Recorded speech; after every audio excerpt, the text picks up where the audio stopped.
we will get through the uncertainty of a new administration in Washington. As I said, we've done this before. We've been through this. And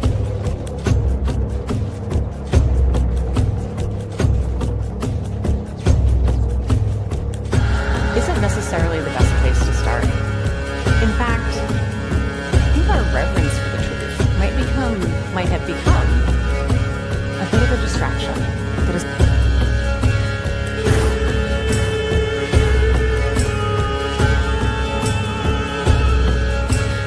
You condemn white supremacy. And he fuddled around, didn't say anything. I said, how about the Proud Boys? And he said, well, Ronald Reagan was 2 months into his presidency when John Hinckley Jr. blew a $20 million.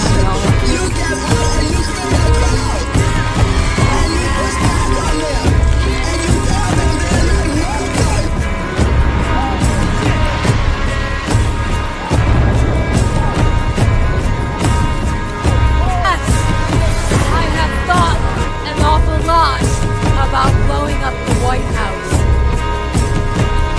If you want to really see something that said, take a look what happened. I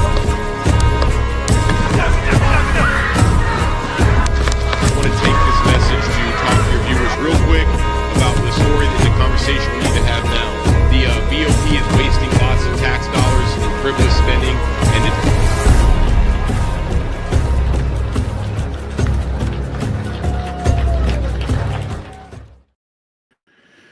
Welcome, ladies and gentlemen. You are now in tune to the American Rising. I am your host, Barry Ramey, and this is a special segment of our show called We the J6ers. On January 6th, a day that will go down in history forever as one of the most convoluted, misinformed, and confusing days in American history. A long time ago, a woman called out to a young man and said, "What did you give us?" A young man responded by the name of Thomas Jefferson. And he said, "A Republican, if you can keep it." And in 2025, we find ourselves as a society asking, can we keep it?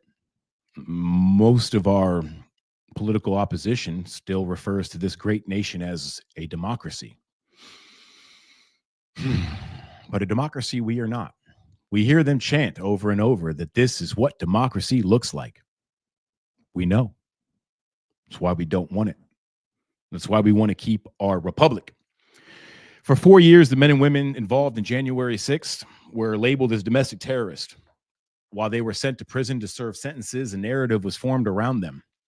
A story was told about them, one that they had no say in telling.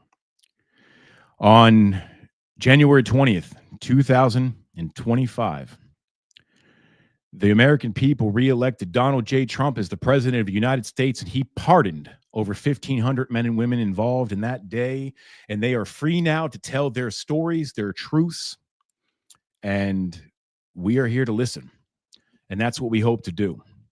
Without any further ado, I am going to bring on, in my humble personal opinion, one of the most patriotic Americans of my generation, an individual that stood for something when nobody else was willing to do that.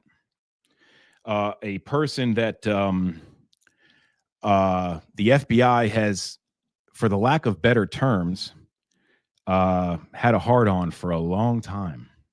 And January 6th, in my personal opinion, was just a convenient opportunity to get him. Without any further ado, I welcome to the stage the founder of the Oath Keepers, the poster boy of January 6th, the guy who did nothing wrong but understand the Constitution and had the testicular fortitude to remind the people and the elected officials that hold that oath of what it says. Ladies and gentlemen, the founder of the Oath Keepers, Stewart Rhoads. How are you, my friend? What's up, brother? How you doing, man? Very well, very well. And we are live right now on Enrique Tarrio's personal X account. The other poster boy for J6. The white face of the black face of white supremacy. That's right, Enrique Tarrio. Yeah, my personal favorite label of him. We never let him down. That's what we actually refer to him in the Proud Boys now. Stewart, am I wrong in my assessment that the Bundy Ranch standoff was a moment in time where you reminded the federal government of the oath they took, and they didn't like that very much? So you became their public enemy number one. Am I wrong in that assessment? Well, I mean, it goes long before that. It goes back to when I first started Oath Keepers in 2009, and our message out of the gate: current serving have to take their oath seriously. They need to know what the Constitution says. They need to understand where the lines are. We understand the laws of war. Like when I served as a paratrooper, we were taught the laws of war, and when they used the My Lai massacre as an example, where you had U.S. soldiers unfortunately obeying blatantly unlawful orders to shoot women and children in Vietnam, and Lieutenant Colley was put on trial for that. Said, "Hey, I was just following orders," but just following orders is not a valid defense, and he was found guilty. So we were taught that when I served as a paratrooper. But here's the problem: when American troops are used inside the United States, or when American law enforcement is used inside the United States, they're not taught about the Constitution. They're not taught that, hey, the Constitution, just like the laws of war, trumps everything else. Your orders have to comply with the Constitution. If they don't, your responsibility to refuse to follow those unlawful orders. And that's what the bad guys don't want. They want police, whether it's local or federal, they want all military to be absolutely blind loyal and to follow any orders given. They want machines. They want automatons. They don't want thinking patriots. And the founders designed the Constitution and put the oath itself in Article 6, a requirement that everyone in the chain of command must take that oath to support the Constitution of the United States, from the president all the way down to your local dog catcher, everyone in between, everyone in the military, everyone in any service, including Congress. Of course, they violate their oath like crazy. But we want to focus on the men with the guns because I'd already given up. I've lost faith in our legal system and in our political system, I think for good reason. And I wanted to focus on the men who would be given orders to violate your rights. Because when I founded Oath Keepers in 2009, they had just stolen the nomination from Ron Paul and given it to John McCain. We can talk about that if you want. But on the other side of the fence, we did not yet know, when I decided to start the organization, I didn't know if it was going to be Hillary Clinton or Barack Obama. But I knew that we were screwed either way, and also John McCain. So we were FUBAR. So that's why I wanted to focus on the men with the guns, because the bad guys can't do it without their compliance. If they stand down and say no, it can't be done. David Rockefeller doesn't know how to drive an Abrams tank, for example. That's actually very That's what I would always tell people. It's like, hey, the bad guys, the elites at the very top. I see this as a struggle between the people of the earth and a very small group of corrupt, psychotic elites at the very top worldwide. And we're dealing with the same thing in this country. A lot of people that I find when I talk about you, they don't realize the magnitude of your education level. You are not just a prestigious military veteran. You have a law degree in constitutional law. Am I correct on that? Yeah, I'm a Yale Law School graduate, but please don't hold that against me. We do, but I'll digress. But you might be the last real one that Yale pumped out of its. Well, J.D. Vance went there too. So yeah. Although I didn't care for his statement, I think it was about 2 weeks before inauguration day, and he's like, anybody who's was violent on J6 will not get a pardon. I'm like, did you go to the same law school I went to? What about the presumption of innocence? When did we ever get a fair trial? Did anyone, a J6er, ever get a fair trial in Washington, D.C. in front of an impartial jury? It never happened. So we should be presumed innocent until actually proven guilty in a fair trial. That didn't happen. So President Trump was absolutely right in pardoning everyone. And unfortunately, there were still 14 of us that did not get a pardon, but hopefully that'll be fixed soon. Can I present a theory that I personally have, and you being an actual attorney, someone that's extremely educated in law, correct me if maybe I'm completely wrong on this. The way I see it is, from the best of my understanding, once a pardon is issued, there are moves that can be taken by the prosecution and the Department of Justice to seal certain type of evidence and not release it to the public. I don't think that washes as a reason why. I think that's I think that's wishful thinking, and I know people want to find good news, but brother, as a recovering lawyer, that's what I call myself, kind of like being a recovering alcoholic, I can tell you that the most likely explanation, following Occam's razor, is a corrupt sack of shit attorney in President Trump's circle. That's Okay. what I think it probably is. Some Do you- weenie lawyer that told him, oh, those guys might actually have done something. It would look bad if you were to pardon them. And all that does is further the false narrative, because bad guys right now are using that. You got rhinos around the country that are using that to say, well, see, there really was something there, because they were not actually pardoned. They were only commuted. So they must be guilty. That's being used right now to hammer it against patriots around the country. But what if they want to be able to, I think a lot of Americans that are paying close attention see the Oath Keepers and the Proud Boys trial as one of the biggest, most corrupt, prosecutorial, misconducted trials ever in the history of this country. Agreed. And if they can pinpoint a moment or moments, because I'm sure there's multiple of them, where they can show the American public, do you see where they collaborated preemptively to frame these men? And they can show this.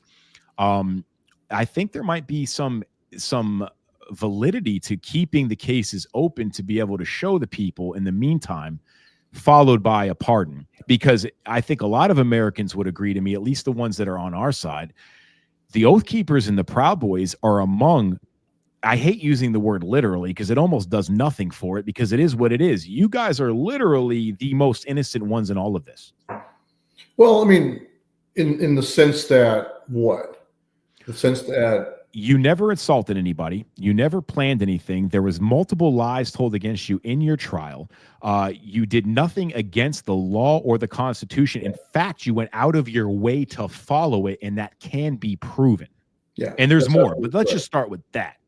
That's correct. But I would say the same for all. I would say the same for all J6ers. And like I said, even the guys that wound up fighting the cops that day, well, why did they fight the police? Because the cops were using excessive force against women and children, So Absolutely. We know several good guys. We're talking to them personally. I know you know what I'm talking about. Yeah. That's what set them off. Yeah. They saw that. That's how you get, pro law enforcement Trump supporters, overwhelmingly pro law enforcement. How do you get them to fight the cops? You have the cops do stuff that you can't abide by right in front of you, like hitting Roseanne Boylan in the head over and over again. Over and over. Yeah. That's deadly force. Every police officer out there knows that they're trained to strike below the neck, because any strike to the head is deadly force. It's only justified if the person you're striking is a deadly force threat to you or somebody else. That's just use of force training 101. So they all know it. They violated their use of force protocols, obviously. Not to mention Michael Byrd shooting an unarmed Air Force veteran in the face with their hands up. Yeah. So it's just, that's the problem with J6. That's why I don't back off an inch. Like, it's ironic. While I was in prison, I was worried about my brothers that, we all became more close at Lewisburg. And I was worried about the guys that I knew, like DJ, for example, that had assaulted an officer, used force. Right. I was worried they wouldn't get a pardon. I was worried that they'd be singled out, like J.D. Vance tried to do, I think. And so I wrote like an essay or an article that said, hey, here's why everyone deserves a pardon. It's presumption of innocence, bottom line. I didn't know that I'd be the one left out, along with 13 other guys who didn't fight with the cops. And so what I'm saying is I believe everyone should have got a pardon, period. But it was kind of weird that the Oath Keepers and Proud Boys were singled out, the ones who went to trial, who were loyal to President Trump. The two Oath Keeper turncoats who pled guilty to seditious conspiracy and then signed on to a stack of lies against me and my co-defendants that we were all in on this conspiracy together, dishonored themselves. And they both got nothing but probation only from the judge when they were finally sentenced on December 24th. They were never in solitary confinement. They were out free, scot-free, got sentenced to probation only. Well, I got 18 years. And then they got a pardon. President Trump was inaugurated. They were pardoned. So like I said, someone in the circles of President Trump has made sure that the two that were actually dishonorable and frankly traitors to their country and traitors to President Trump and the MAGA movement, they got a pardon. But those of us who were loyal and went to trial did not. That's why I say that there's a bad actor in there somewhere. That's my thinking. I did not know that. This is news to me. Yeah, I mean, Josh James and Todd Wilson, that's their names. And hey, I'm a Christian. I believe in redemption. They want to redeem themselves. They need to come forward and speak the truth that they were coerced into taking those deals, coerced into false confessions, and then coerced into false testimony against the rest of us. Oddly, they did not put them on the stand. I believe the reason they did not put them on the stand is they were worried that they'd be sitting there looking at me, Kelly Meggs, Kenny Harrelson, Watkins, and also Caldwell, and have a pang of conscience. They're probably worried that they would break under cross-examination and admit that they were just coerced into saying a bunch of lies. Wow. So, yeah. Man, I didn't know that. That's news to me. I guess it makes sense because I did know that you guys had people turncoat on you, and I mean, they were. I mentioned the paid informant, right? There was a paid informant high in my leadership, and I think I'm still under a gag order by Meta to not disclose this person's name, but that's all right because the New York Times did it. So you can go back in November of 2022, the New York Times, just do a search for Oathkeeper informant, and that name will pop up. But we're going to call this person as a witness on our behalf. And then at that point, the prosecution was forced to tell us, well, actually, he works for us. So now that's how we found out. Yeah. Wow. I don't want to get you in trouble. But you mentioned a gag order from Meta. Are you able to talk about how that came about, or is that just a subject I just can't. I'm under a gag order to disclose the identity of the FBI snitch bitch who took apparently about $6,000 a month in payments to spy on the rest of us. Wow. On us. And so this is an important backdrop. They had a spy or confidential human source right up there at the top level of Oathkeeper leadership in my inner circle. This guy knew we weren't doing anything. So therefore, the FBI knew there's no plan to do anything except security. That's why we were there, as we've done 9 prior times in DC in security operations, as we did in November and December 2020. We protected people and events, and then just like VIPs and events, and then also attendees, giving them escorts back to their hotel rooms or to their metro stop or wherever. Because Antifa, as you know, Antifa rages through the streets and tries to attack people and shut down their free speech using force. They're friggin' terrorists. So that's why we were there. Wait, Stewart. Antifa is just an idea, bro. It's not an organization, right? Yeah, right. It's just an idea. I mean, it's an idea that splits people's heads open with. It's an idea that's tried to attack me a few times. So stabbed it's a bad idea. Didn't Enrique get stabbed in December of 2020 by an idea? Slashed across the stomach. Yeah, that's the whole reason people wore plate carriers with cutting boards in them. So yeah, I mean.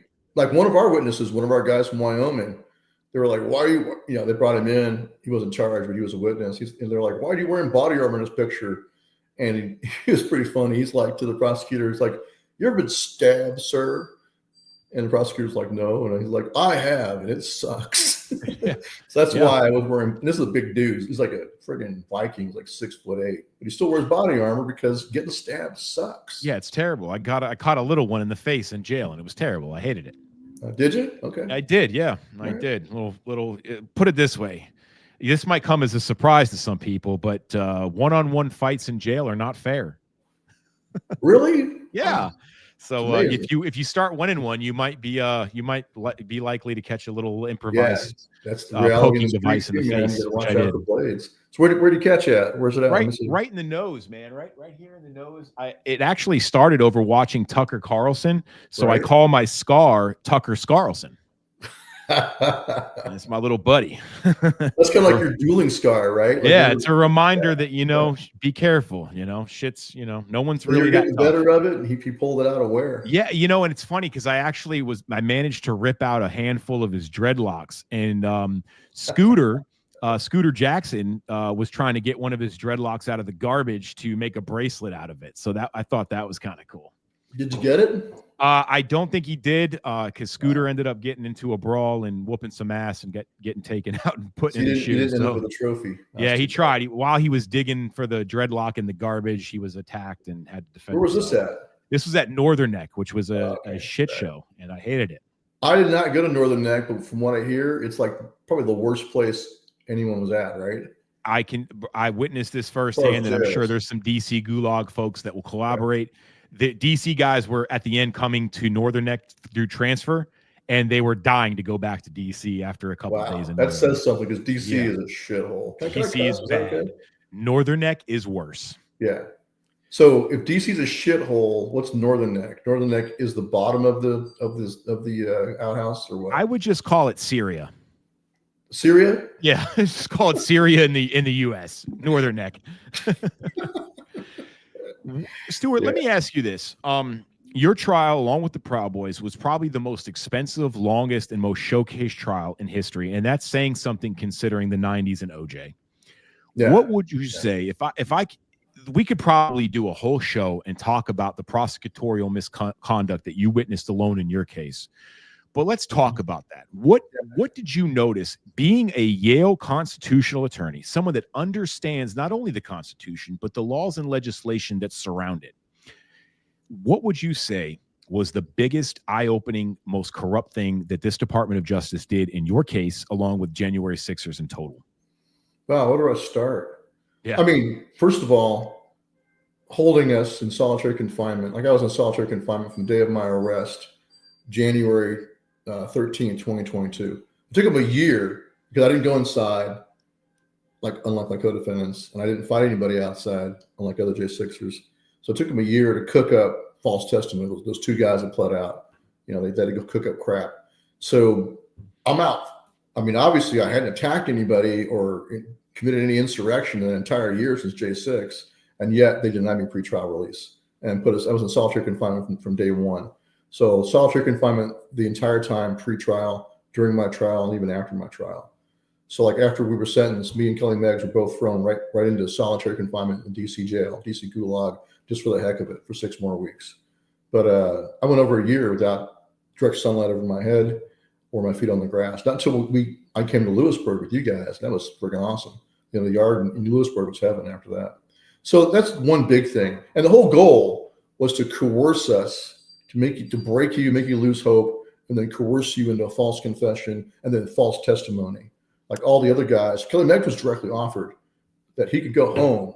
All he had to do was sign a statement that said that Stewart Rhoads told me to lead my team inside. All he had to do was sign that, and he could have gone home. And to his honor, he did not do that. He refused.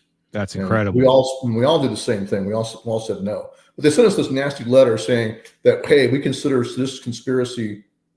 I'm in solitary confinement. I get the letter from the prosecutors. We consider this conspiracy the same as treason. Therefore, we're going to ask the judge for life in prison.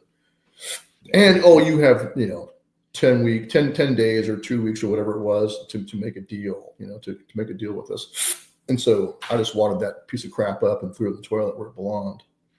So, yeah. And my other co-defendants felt the same way. We're not going to do that. But those two guys did. So that's what they did to them. They threatened with life in prison, and they broke, and they signed on and dishonored themselves. So they committed the sin of bearing false witness and the crime of perjury. When you make a perjured statement and you say, you sign it, that's perjury right there. This is the problem. Is this system that is not new. This system has been doing exactly that. Prosecutors across the country at the federal level, feds are really bad. Like Sidney Powell wrote a whole book about it called License to Lie, about how they lie their asses off, put people in prison. But it also happens in state court and local courts too. I've seen it. I was a small town defense attorney in Montana. I saw it. You get witnesses up there that are obviously being coached to lie. Look at the Karen Reed trial going on right now. Look at the girlfriend of the cop that died in the snow because probably some other cop killed him, most likely. But they're going to blame it on her because that's the scapegoat. And they don't care. They don't care about the truth. They don't care about justice at all. And an oath of the prosecutors, or their ethical oath, is to do justice. That's their ethical obligation. But they don't. They don't defend the Constitution. They don't keep the oath they swore when they came in, especially to be a prosecutor. They're certainly not defending the Constitution when they violate our rights, and they certainly don't act ethically either. So they're committing crimes. And all across the country, prosecutors are allowed to commit crimes. I'm sure you went to prison with a lot of guys that were in there for either ghost guns or ghost drugs, right? Yes. Yeah. And it is, I believe, not to get off topic, but I do believe that should be, in my humble opinion, the mission of the January Sixers. Yeah. One of our big ones. Yes, I agree. I believe God put us in a position to witness what a lot of people have been saying for a long time, that unfortunately America was not paying attention to. Right. The federal system, the prison system is corrupt as hell. The Department of Justice is corrupt as hell.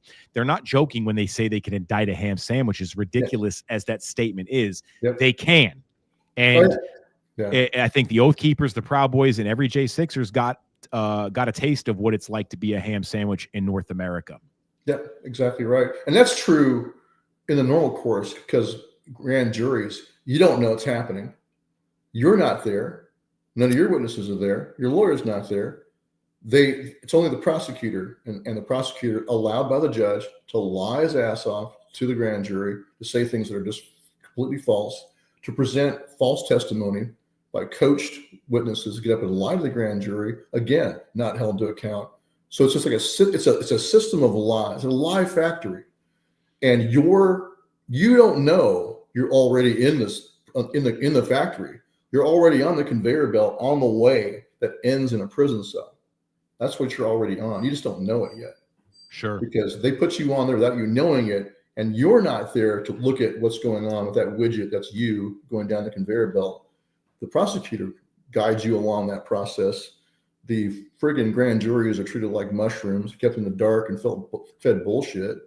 You don't have a chance to confront your accusers at all in the grand jury. It's a complete joke. So you don't know until you're indicted. And now you're faced with, like President Trump said in the Meet the Press interview, he said, I know the system, because he does now. He says, it's a nasty system. A guy's offered 2 years or 30 years. 2 years if you take the deal and plead guilty, or you can go to trial and we're going to get you for 30 years in prison. So the guy takes the deal. He pleads guilty to something he did not do, and then he agrees to cooperate, which means test a lie against somebody else most often, So that's reality. Yeah. It's a revolving door. And to touch on something that you just brought up was the ghost guns and the ghost dope. I had a cellmate. He was, at one point in his life, he was dealing methamphetamines in the state of Texas. He had long since quit. Somebody he used to deal to got caught, implicated him in his testimony to the DEA, Right. Said that he was buying over 3-year process, was buying a substantial amount of methamphetamines with this guy who quit dealing years ago. And they added all this alleged buys from this ghost guy, and they tallied it up and told the judge that this guy was responsible for $1 billion in meth sales. He's a kingpin, right? Never found him with anything. They never Right. found him with not a drop, nothing. Yeah. And he's indicted. He got sentenced to 10 years in federal prison. Now, did he take a deal or did he go to trial? He tried to go to trial. His attorney convinced him to finally taking a deal because he got scared. They were threatening him with 40 years in prison. There you go. And See? over Like ghost President dope, Trump said. over dope they never found, they never caught, they never presented, they never caught him Yeah. with anything. Some guy that he used to deal to back in the day got caught doing his thing Right. later on in life and implemented him and got Well- off and walked free while this guy got 10 years. And this happens every single day in the federal system. That guy didn't implicate him. He bore false witness Right. and committed perjury. He testified. That's what I call it. Testified. That's a good one. So I like yeah, that. so they picked some poor sap, coerced him into, you got to cooperate, you got to give us people, otherwise you're going to go to jail for 30 years. And so he turns over, disarms himself, and acts like a bitch, So that's why I got no respect for people like that. I really just don't. And You're putting somebody else in prison. it's becoming easier with the feminization of men. So I'm sure their indictments are going up and up and up because men just don't and the think lawyers, the defense attorneys, it's like a race to the dishonorable, a race to the cowardly, a race to the bottom. The defense attorneys will advise their clients to do the most despicable and dishonorable things and illegal. So let's take the guy who was snatched up and then told he had to bear false witness against somebody else. He's he's coerced into pleading guilty, and then he turns around and signs a false statement of facts against somebody else. He knows it's bullshit. His lawyer knows it's bullshit. The prosecutor knows it's bullshit. The damn judge knows it's bullshit because he's either a former prosecutor, former defense attorney. They all know it's a lie, but they still turn on that other person and put him on trial, all of them knowing it's a lie. And in that case, his lawyer advises him to take a 10-year deal, right? He knows it's a friggin' lie. The client knows, but he feels like he has no choice. Everyone friggin' knows. And then what do you sign? I'm sure you signed a statement that says, I am signing this because it is in fact true, and I have not been coerced in any manner. I'm saying this because it is in fact true. It's all a stack of lies. He's being coerced. They even have him lie about that. It's disgusting. So how do you fix that system?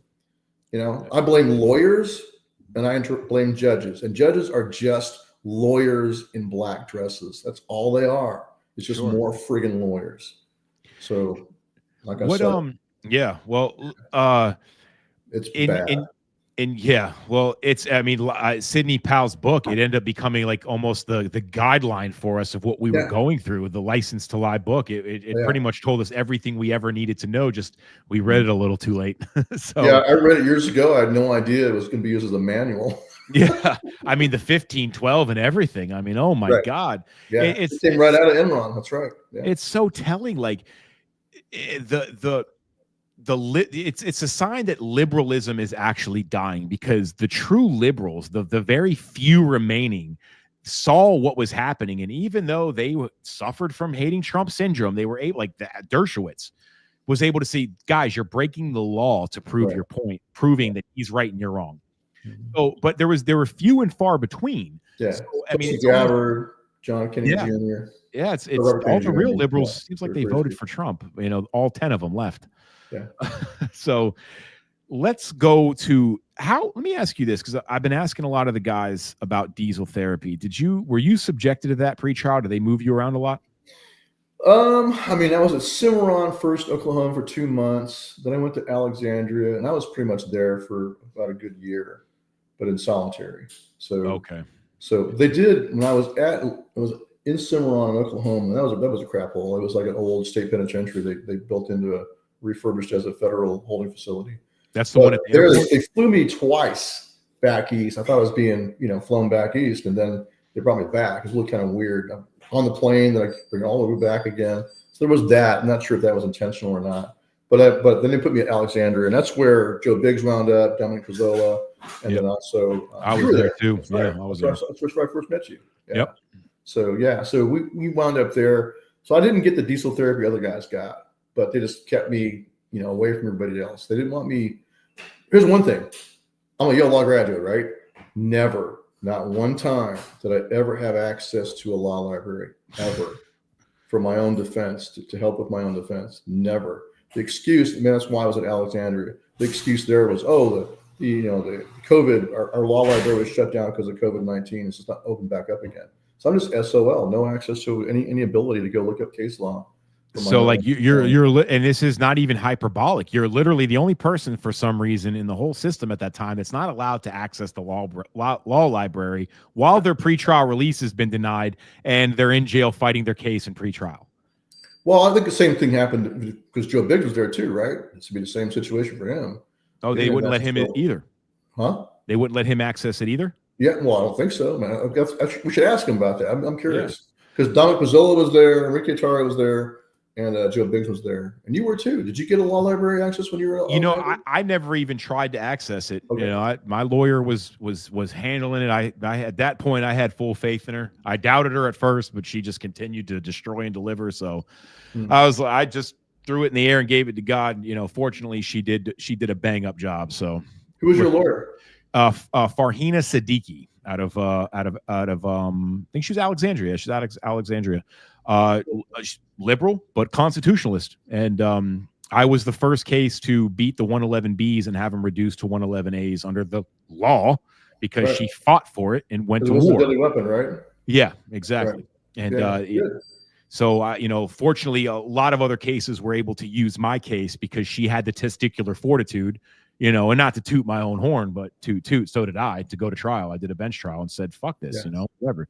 You throw me in prison forever anyway, so let's roll those dice, you know? Yeah, understood. I mean, look, I want to make it clear that I don't blame guys that took a plea deal Right. like for whatever. For Not at all. They're That's up not to any you. less of a patriotic than us, man. They are just as important. Yeah, I'm going to make sure that makes that very clear. Yes. It's the guys that helped or tried to help put other men in prison I have a problem with. Oh yeah, I don't wanna hear their 100%. excuses, you know. Yeah, I want to just want to retouch on what you just said, because it's super important to the J6ers out there, the men and women that took a plea. Nobody, even the standard person going through the judicial system, was not subjected to the pressure that you were put under. You did what was best for you in your case, and you are not any less patriotic than anybody else, and you are very valid in this, and I'm very proud of you. And so just yes, your plight was extremely valid and not any easier because you took a plea. That's for sure. Amen. Except for the guys that took a plea for seditious conspiracy.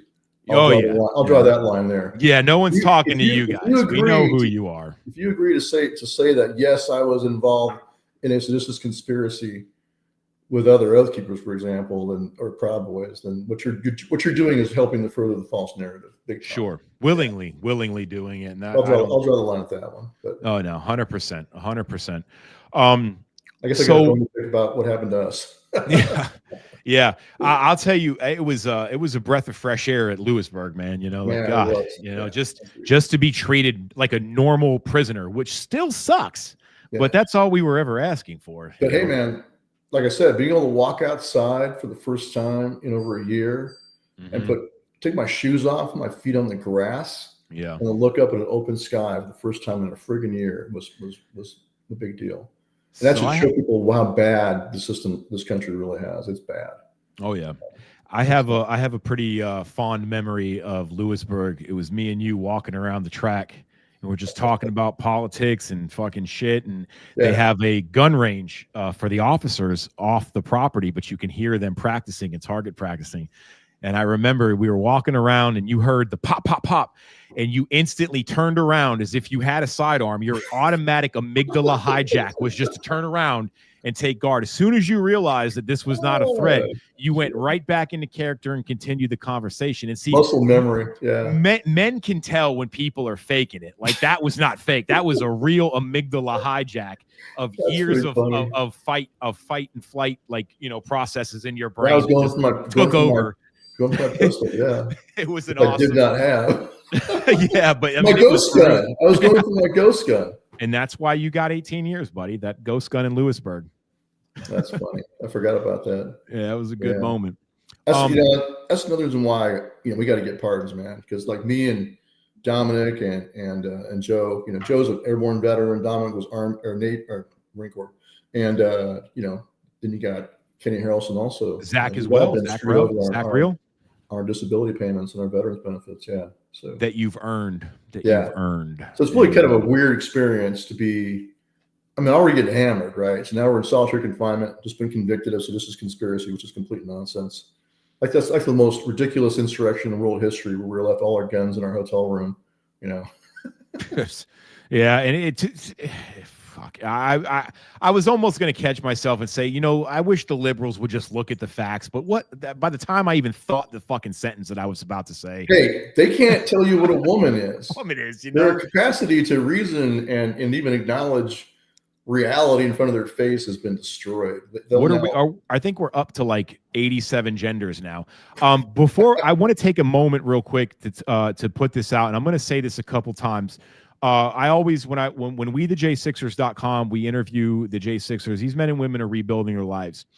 This goes 52 times over for Stewart Rhoads. Stewart Rhoads is a veteran that served this nation honorably with dignity and integrity. Right now, his benefits have been taken. He has not been pardoned. He's been commuted.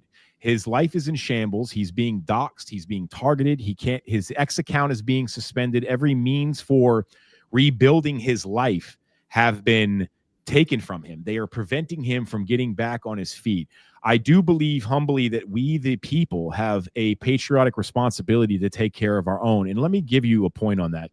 We just witnessed the Democrats fly to El Salvador to have margaritas with an MS-13 wife-beating gang member, while conservative Republicans here in America are afraid to even be in a photo with J6ers because they're spineless. But I digress. My point is, ladies and gentlemen, Stewart Rhoads is a patriotic American that has served this country, that loved this nation before January 6th, as he stood for property being usurped by the FBI and stood his ground on behalf of the Constitution and reminded the federal government of what it says by remembering that he took an oath and he refused to not keep it. Ladies and gentlemen, I'm going to take a moment to ask you to go to givesendgo.com. You see it at the bottom, /GAF. 5B, givesendgo.com /GAF5B. You see it at the bottom of the screen. If it's $1 or $5,000, whatever you can do, Stewart Rhoads is a patriotic American who the left has taken taken full force against to stop this man from being a productive citizen. I'm highly encourage you to help this man out. The left will fly to fucking El Salvador. We have a moral obligation to support our patriots, so please do so. Stewart, moving on. Appreciate that, brother. But I would also encourage all of us J6ers are rebuilding our lives. And, you know, some of us are hit harder than others, but we're all rebuilding. And so I would encourage people to, you know, donate to all the J6ers. And I do believe you should donate directly to their Give Send Goes. Yeah, 100%. You know for a fact that they're getting the money and just, you know, just avoid any possible scams out there.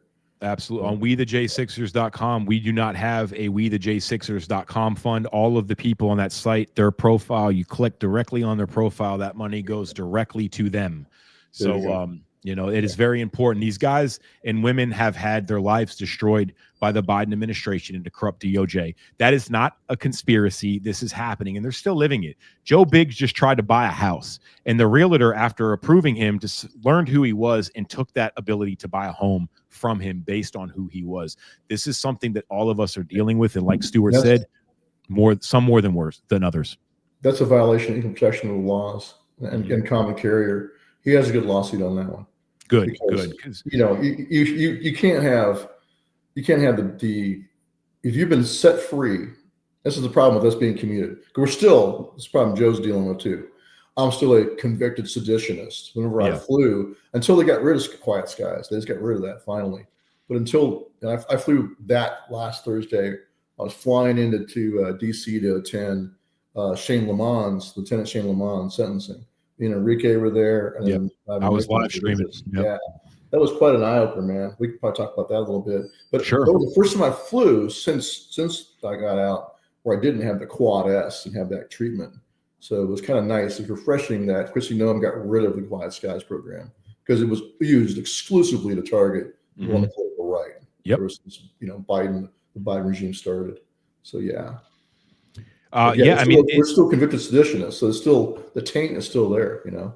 And that has to end. I mean, and that's the main project. A lot of people are just finding this out. The WeTheJ6ers.com, we're not trying to tell the J6 stories to gain sympathy. We're trying to tell the J6 stories to expose the Patriot Act and how the language in that legislation is allowing these dark secret practices by our intelligence agencies and Department of Justice to create these lists, like this Quiet Skies list, to create these things like Tulsi Gabbard and her husband were subjected to. And these lists still exist. So even though we're pardoned, like for some of us are fully pardoned, no criminal convictions of the past, but the FBI is still not allowing us to exercise our Second Amendment and purchase firearms legally. Oh, you get dinged when you do purchase? I have not tried yet, but the case, from what I've been told, and my lawyer's watching this from a bird's eye view, the FBI agent on your case has to remove you from what's called the NICS list. And while other J6ers have contacted their case agent, had themselves removed from the list, and were able to purchase a firearm, I'm finding it that my case agent is claiming that he does not know anything about this list and doesn't know anything about it. And they also still haven't given me my cell phone, which is the only thing they took from me. They still haven't given that back. So, you know, it is what it is.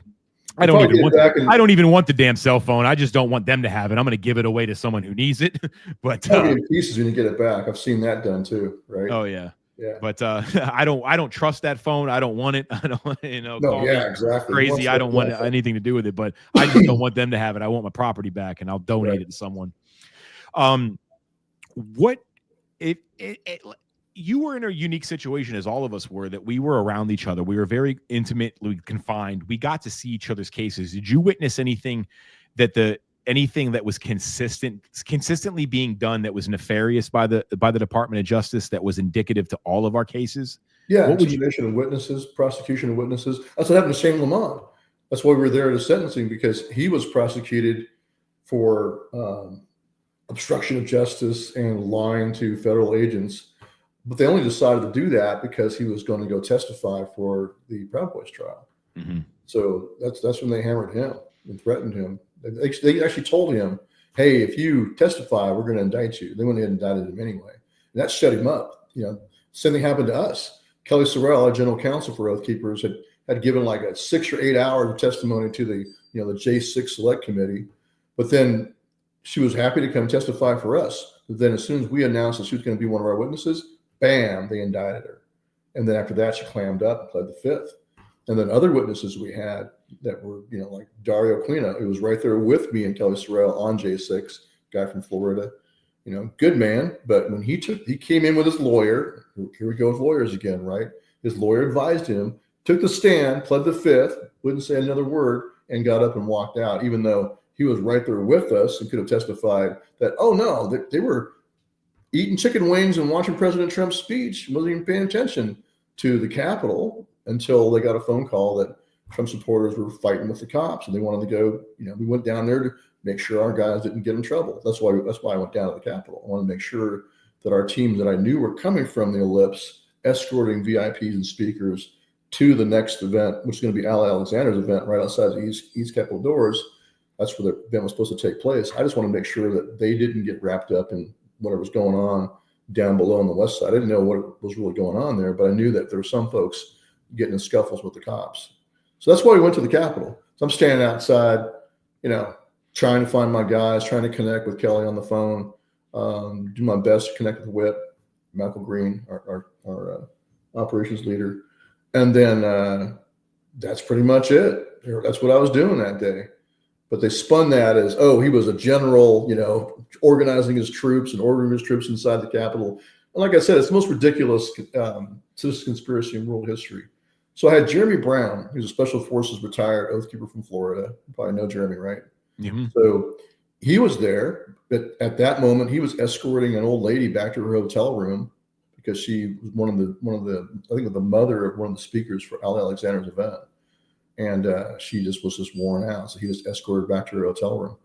And then Michael Green, who's a sapper, an explosive expert in the Army and like a triple canopy contractor, really highly well-trained military contractor with multiple deployments for the State Department. He was there too.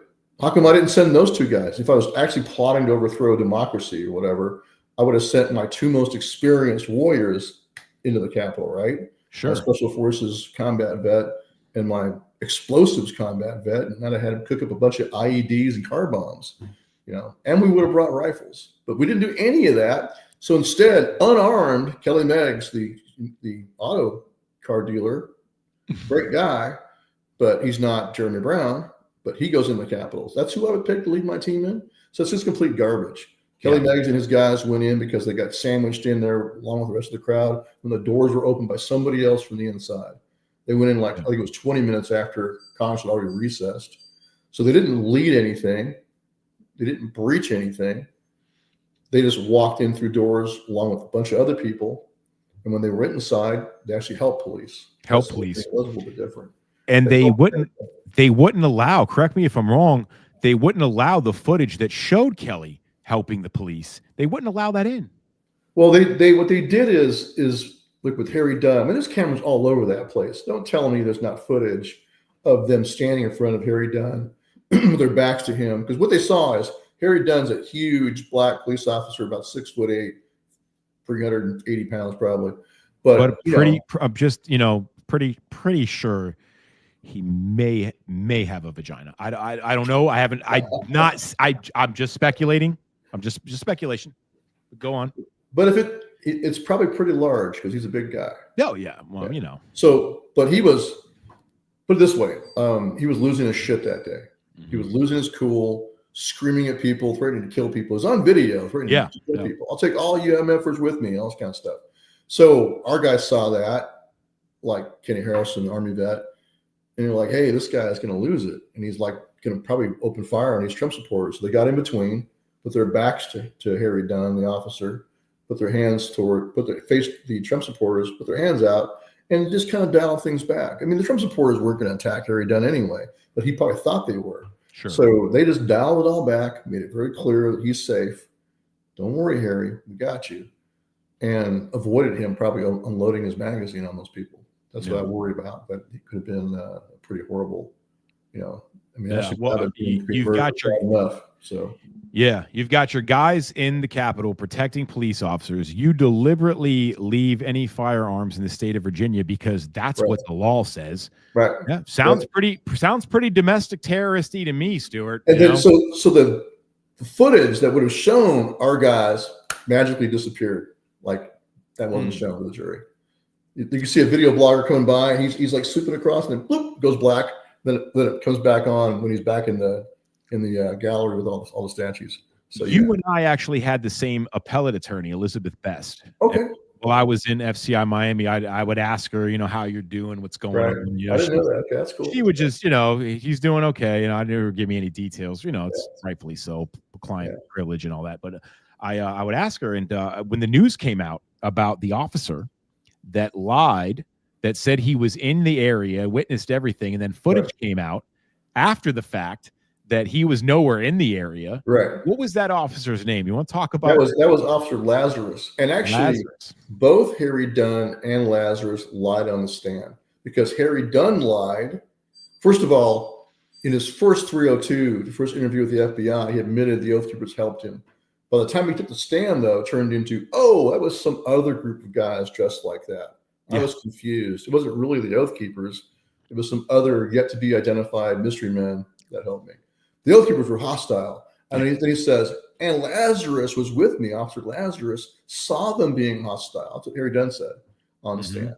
And they bring out Lazarus and say, yeah, I was right there with Harry Dunn. We were there together. And I saw the Oath Keepers being hostile and threatening to Harry Dunn. They weren't helping him. They were threatening him. And then, like you said, Steve Baker later from Blaze Media finds a video of Officer Lazarus at that moment under the Senate buildings, in the tunnels under the Senate. That's where he really was. So both of them were caught red-handed committing perjury, lying on the stand.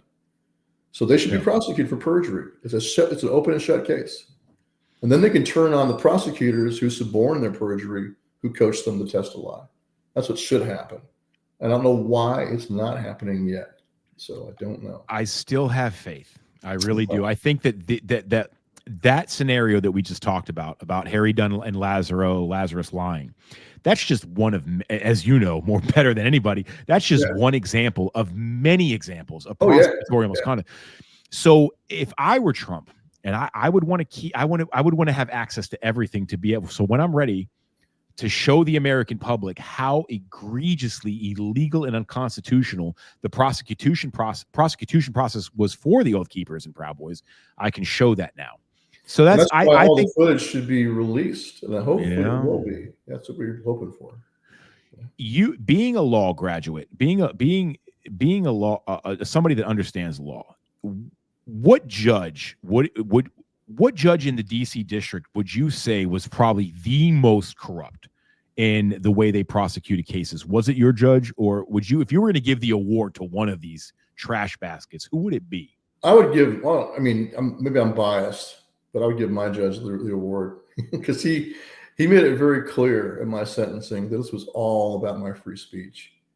You know, I looked him in sentencing, I looked him in the eye. I pissed him off. I looked him in the eye and said, I'm a political prisoner like President Trump. My only crime is opposing those who are destroying our country. And then I said, the election was stolen. I said, my oath to the Constitution will not let me shut my eyes to the plain text of Article 2. Article 2 says that state legislatures determine the manner for selecting electors, not judges, not executive branch election officials.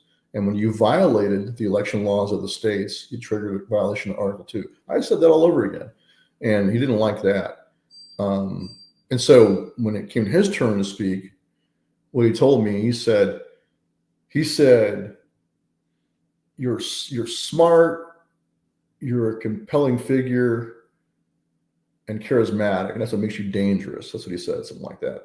And then he quoted an interview I'd given from jail where I had talked about how, hey, if you don't have clean elections, you don't have a free country.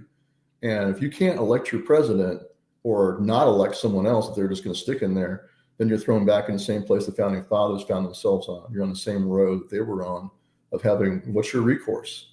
Unless you can fix this, your recourse is the same as theirs. That's what I said. And that's protected free speech. I'm not calling for imminent violence right now. I'm saying that unless this thing changes, you're on the same path as the founding fathers of resistance and nullification and circumventing what are unlawful edicts. I don't think Biden wasn't ever the president of the United States. So everything he said, as far as I'm concerned, everything he signed is null and void from inception. So that was my position in that interview. And so he read that. It's all protected speech under the Brandenburg versus Ohio standard. Speech is protected unless you're inciting imminent violence that's also likely to occur. As long as you're not doing that, that's why you have communists all over the country calling for open revolution right now. And they've been preaching that for decades under that protection. But he made it very clear it was about my free speech. And it was even clearer when I got out of prison, because the first thing we did, we went straight down, when I got out of FCI Cumberland, Jim Baker picked me up from Condemned USA and Mel Holly. We went straight down to DC jail and started protesting for the other guys that were still in there. And then we heard about Jeremy Brown, that he was also being held. And so Ivan Raiklin and I teamed up 2 days later on January 22nd, went into Congress and met with Gus Bilirakis, who was Jeremy Brown's congressman and his chief of staff, great people. And then we, roamed the halls, and Ivan knows a lot of other legislators, and he stopped a few of them, and had a chat. It's like, hey, this guy needs to be set free, advocating for Jeremy Brown. So, but long story short, the media saw us in the hallway and mobbed us. We held a press conference in the hallway of Congress, which was pretty fun. It was. So, it was same great. thing. Epic moment, man. We just read the riot act. We held court for about a good hour, just saying, yeah, here's how and me and Ivan, because there's things he knows that I don't know, and stuff I know that he don't know. So we had a really good tag team, and he's really switched on about the Capitol Police and all their corruption. So we just read in the riot act we call it the COVID coup of 2020. COVID's obviously a cooked up bioweapon, I think cooked up by Fauci intentionally to do what it did, shut down world commerce, allow the Great Reset, and here at home, they hoped to defeat President Trump. Sure. So, and then set up the conditions for their excuse to directly violate state election laws across the country and directly violate the Constitution. And I made it very clear, the Supreme Court of the United States should have stepped in like they did back in 2000 with Bush v. Gore. They should have stepped in. Texas sued Pennsylvania, like 20 other states joined the lawsuit. And whenever one state sues another, that's under the original jurisdiction of the Supreme Court. Supreme Court's no longer an appellate court in that case. They're the trial court. They're the court. So they don't have discretion not to hear the case. And Alito and Thomas both said, hey, we have no discretion not to hear this case. But the other so-called conservatives on the court went along with the leftists and refused to do their duty. That's what threw us into a constitutional crisis right there. So I just pointed that out. So I don't have to prove fraud. I know that they directly violated state election law, and I know that triggered a violation of Article 2 of the Constitution. They're illegal and unconstitutional, period. So we don't back down, and President Trump has never backed down either, to his credit. Sure. Anyway, the point is, Judge Mehta saw that, lost his shit. On Friday the 24th, he issued an order that myself and all of my commuted co-defendants, Kelly Meggs, Harrelson, Watkins, Caldwell, could not be in Washington, D.C. or in the Capitol without his express permission. I saw that. But then Ed Martin stepped up and slapped him on the dick basically and said, hey, what do you think you're doing? You can't discriminate against their free speech just because you don't like their speech. You can't exclude them from the Capitol. They have a right to be there like any other American.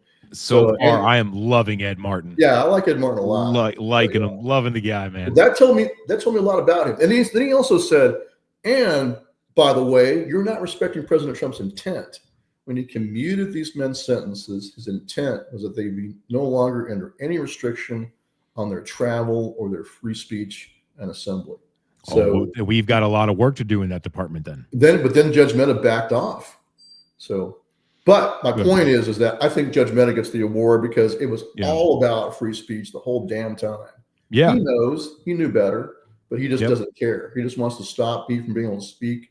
And he was willing to put myself and my co-defendants in prison to further the false narrative that there was a conspiracy with President Trump as the kingpin, me and Tario as his lieutenants, and all the rest of the Oath Keepers and Proud Boys as his, SS shock troops. That's what they wanted to paint.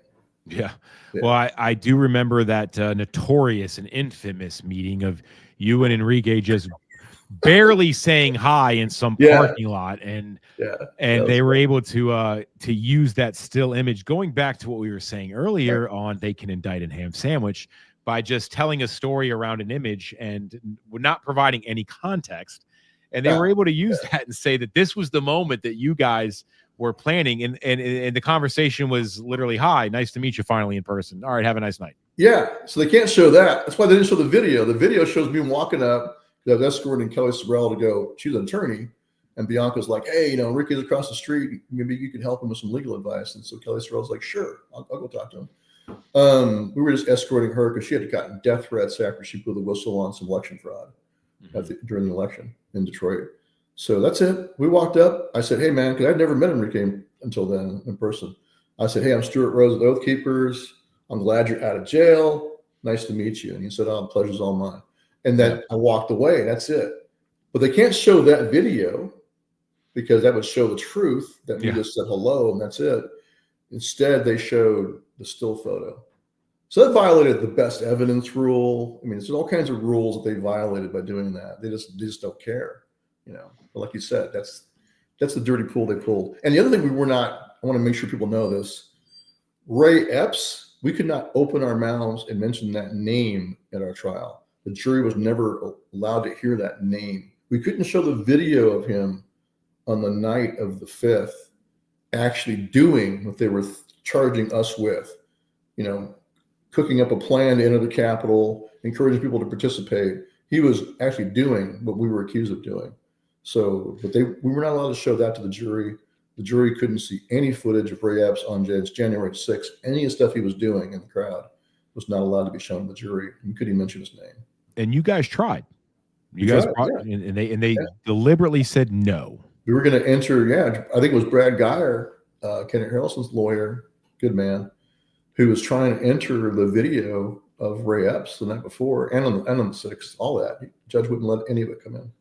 Wow. Also, something else he would not let in was Mike Nichols, a Oath Keeper cop retired from New York, and his buddy Steven, another cop, were at J6 outside. They're the ones that helped Tariq Johnson, the black Capitol Police officer with a MAGA hat on his head. Good guy. They helped him get up through the crowd. They're on video because some videographer happened to catch it. He walks up to them and says, "Are you Oath Keepers?" And they said, "Yeah." And then they showed their retired badges. And he's like, "Can you guys help me?" And they're like, "Sure. What do you need?" And he's like, "I need to get help getting some officers out of the building." So he had a bullhorn. He gave Mike Nichols his bullhorn, and Mike Nichols bullhorn all the way up through the crowd. Got inside. Oath Keepers coming through, and everyone knows who we are. So they all party like the Red Sea. They go inside, organize the cops inside. There's footage of him inside helping organize the cops to get out because he's been a career law enforcement officer. He knows what he's doing.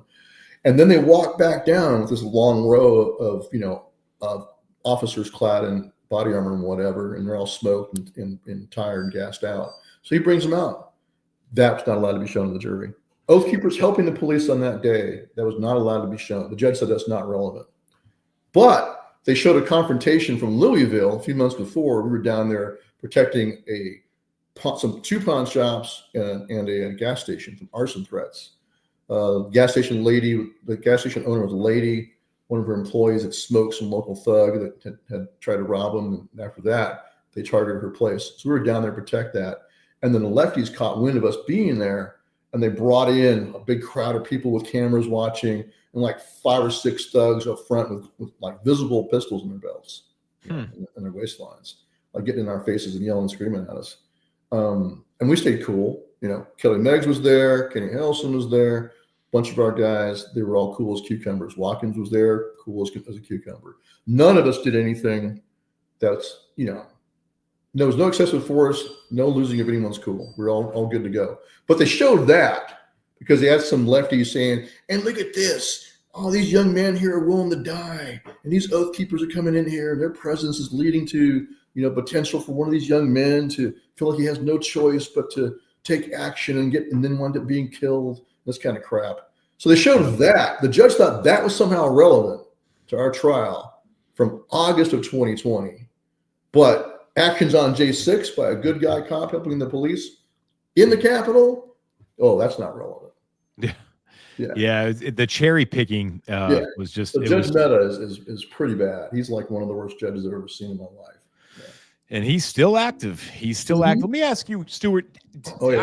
I hear all these rumors about prosecutors that were working G6 cases that have been given their pink slips. Have you seen any confirmation of that? Because I can't find any definitive confirmation of that. I've seen confirmation of the exact opposite. When I was sitting in court with Enrique and Ivan, watching Officer Shane Lamont's sentencing, where he got 18 months in prison. They wanted to make sure he went to prison. So now he needs a pardon too. I think he's supposed to report to prison 100%. August. 100%. Yeah. Lawfare continues. Yes. At the table was one of my freaking prosecutors. I couldn't remember the guy's name, just a piece of junk. But also Jeffrey Nestler, one of my lead prosecutors, walks in and talks to his buddy and is sitting there in the front row right in front of us watching this sentencing. So neither one of those two have been fired. So, yeah. So I got confirmation right there. It was really kind of a weird experience to watch these two prosecutors. They're just driving on like nothing's changed. They are acting as if the Biden regime continues on to this day. They're still persecuting people for J6. That's what Shane Lamont was being persecuted for. 100% to testify. 100%. And I try not to be. I want to be surrounded by facts. I want to talk about facts. I want to be known for talking about facts. Yeah. So I'm not a conspiratorial person, but I think it begs the question, the investigation. I don't know if anybody's ever really dug into it, or are we just accepting the narrative that the two Capitol police officers that allegedly committed, suicide, what was their story? What were they going to tell? Were they going to be another Mike Fanone, or were they going to be a Tariq? His name's Tariq. I found that out. Johnson. Yeah. Were they going to be a patriot like him and tell the truth? We don't know, but it's so weird that these two different Capitol police officers that had a story to tell committed suicide. And that'd be a great investigation. It'd be wonderful if the FBI under Patel and Bongino would actually investigate those deaths. Well, yeah, that's the thing is we do have an administration change. So I think, it'll be all telling if the FBI is out there still saving the world from pro-life activists, Well, from all indications, they will be, because as far as I know, none of the FBI agents that persecuted any of us have been fired. Wonderful. In fact, Jensen, the lead persecutor, you could look at him as the head persecutor. Over all the other FBI agents, that whole task force, he got promoted by Patel. Oh. So I think that tells us everything we need to know. And Patel explained it away by saying, well, Jensen questioned his bosses and questioned why he was being told to do these things, but you could only push back so far without losing your job. That was Patel's excuse for why he's not only not fired, he's also promoted. Well, then what do we say about Kyle Seraphin and Stephen Friend? Those are actual oath keepers, small case. Those are actual men that honor their oath. Yeah. They refused to go along with it, and that's why they were fired. These other ones just followed orders, because that was not my oath. My oath was not, I'm going to defend the Constitution unless I might lose my job, in which case, I'll violate it all day long, every day for what, 4 friggin' years. All these agents violated our rights. They know what they were doing. Intimidated witnesses, prosecuted witnesses, hid evidence, lied on the stand. So no, they all should be fired. And the fact that they're not being fired tells me an awful lot. So no, I don't feel very good about the future at this moment, unless that changes. So I mean, look, they told us, you wanted them to investigate these suicides, right? Mm-hmm. Possibility of them being suicided. They won't even investigate the Butler shooting. They said, oh, the assailant was just dead, so therefore the investigation is closed. Yeah. Like, okay, Yeah. so the Patsy's dead, the kid's dead, but what about all the other potential co-conspirators that made sure he went up the roof line that was being blocked by trees so that the Secret Service snipers could not see him, who made sure that he posted up exactly over the top of the local SWAT team snipers who were inside the building. Someone told them to stay inside the building for some reason, but the Secret Service snipers knew that that's the building where the local police snipers are. So when they see a man on the rooftop, that explains why they didn't open fire on him, right? That's one very possible explanation for why they didn't open fire, because they had been told that's the building where the local snipers are going to be. That's just blind luck that kid happened to climb right on top over the now ineffective, told to stay inside the building snipers. What do you think? Yeah. Oh, well, it was a dangerous slope, Stewart. I mean, it was sloped at That's an right. It was 8 degree it was degree dangerous. angle. I mean, Right. So it was. Look, man, don't piss on my leg and tell me it's fucking raining. I'm sorry. It's funny because you've seen the agents up on the roof investigating while they were saying that the roof was too sloped and they couldn't Yeah, he's standing right up there investigating. Yeah. It's And hey, ridiculous. this supposedly untrained kid or poorly trained kid was able to get up there and get in a shooting position. This is Who garbage. had military communication devices that were, well, it's a little weird. I think he had encrypted apps that were foreign as well. And and I thought this was a conspiracy, and it looks like everything I found, unless this is complete AI and I'm just a total idiot, but him and the Mar-a-Lago would-be assassin were both in extras in BlackRock commercials. Oh, I didn't know that. I knew about Yeah, I seen the commercials. So like I said, I mean, I want to see that. Send me a link to that. I want to see that. I will do that. And then you tell me what you think, but I think that's a little strange if that ends up being completely solidified fact. So they're even going to have a Warren Commission style whitewash, right?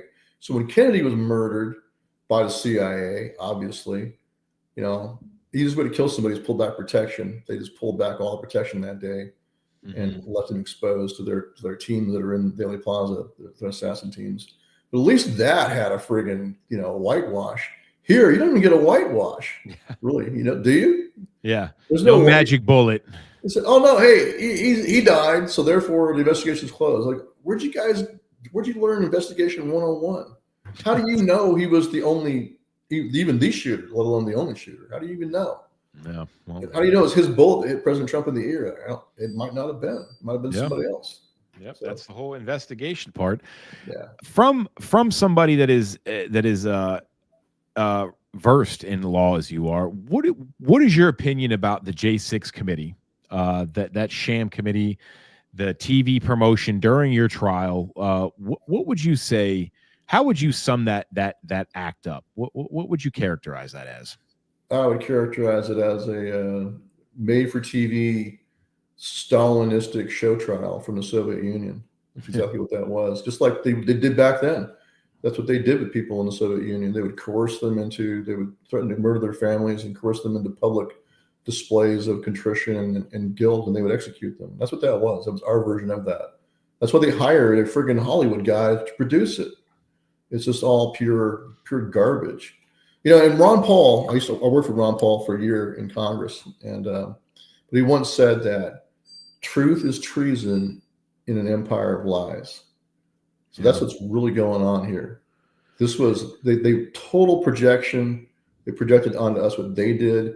They committed a coup. They wanted to deflect attention from that coup, and they wanted to stop President Trump. They wanted to disqualify him under the 14th Amendment for being able to run for office again, or put him in prison, or discredit him so much and the MAGA movement so much that he was no longer electable. All of that failed. That's why they had to try to kill him twice. Don't tell me that those weren't intentional.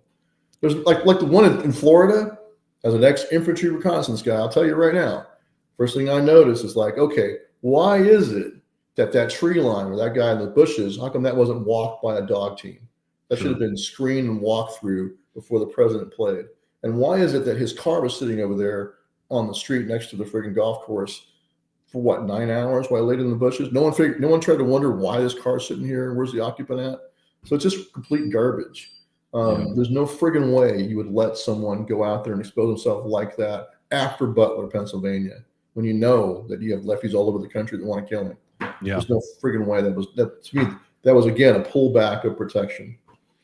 And So, the story with that guy, the Mar-a-Lago guy, man. I mean, him being in Ukraine and out there, it's just such weird shit, man. I mean, just for lack of better words. I mean, probably handled, but like I said, so you handle a shooter or a patsy if you have multiple teams, but then you just make sure that the target's exposed. That's the easiest way to kill somebody. The same thing they did with JFK. Yeah. You know, that's how I know that was obviously a plot.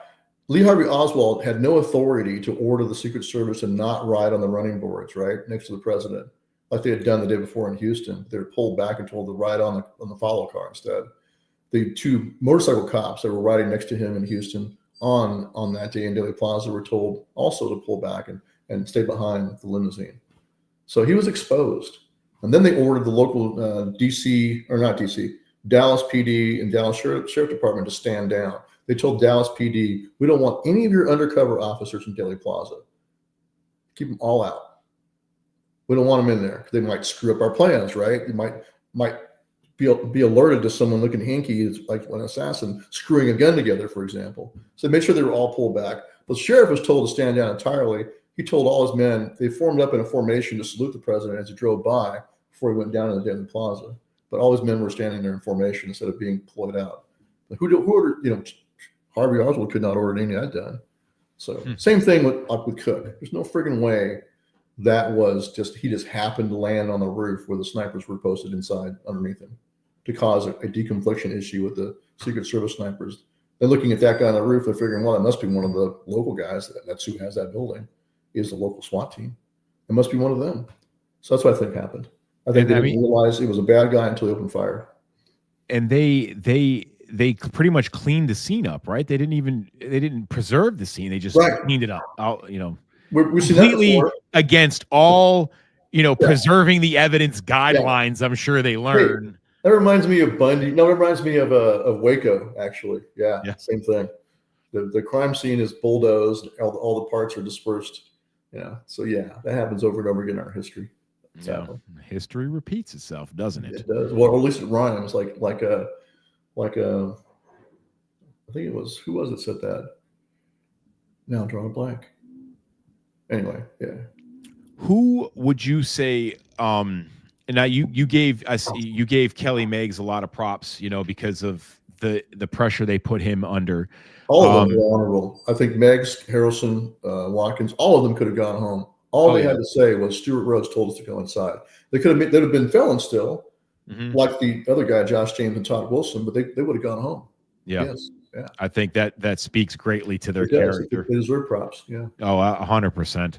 I mean, nobody really understands what it's like to be in that situation that's not in that situation. And Enrique told me, same story with him. He was told if he signed a statement that President Trump told him to go inside, he could have gone home too. Yep, that did happen.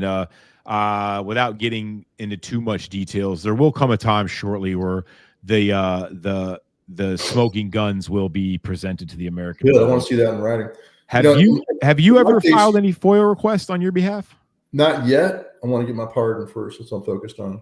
Okay. So with me, they didn't directly make that offer because they probably knew I told them to go pound sand. So, but there's that'd be the only deal I could have made. I get that letter. It says you want to make a deal, you have 10 days or whatever it was.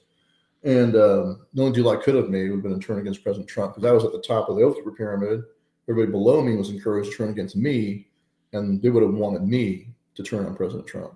Sure. So that's why I was in solitary confinement all that time. It's like all the rest of us trying to coerce us. What was probably were you ever treated like completely unfairly by the BOP or any jail that you were in? Yeah, solitary confinement for over a year. for pretty much no reason. Did they ever give you a reason? At all. Yeah, because I got my only priors are speeding tickets. Yeah. When I was at Cimarron, they would have a little panel, kangaroo court, to review your status. And I go in there and I'm like, look, guys, I'm not afraid of the inmates. I'm fine. I'm not afraid of them. I did my time in the Army. I know how to deal with other men. I'm okay.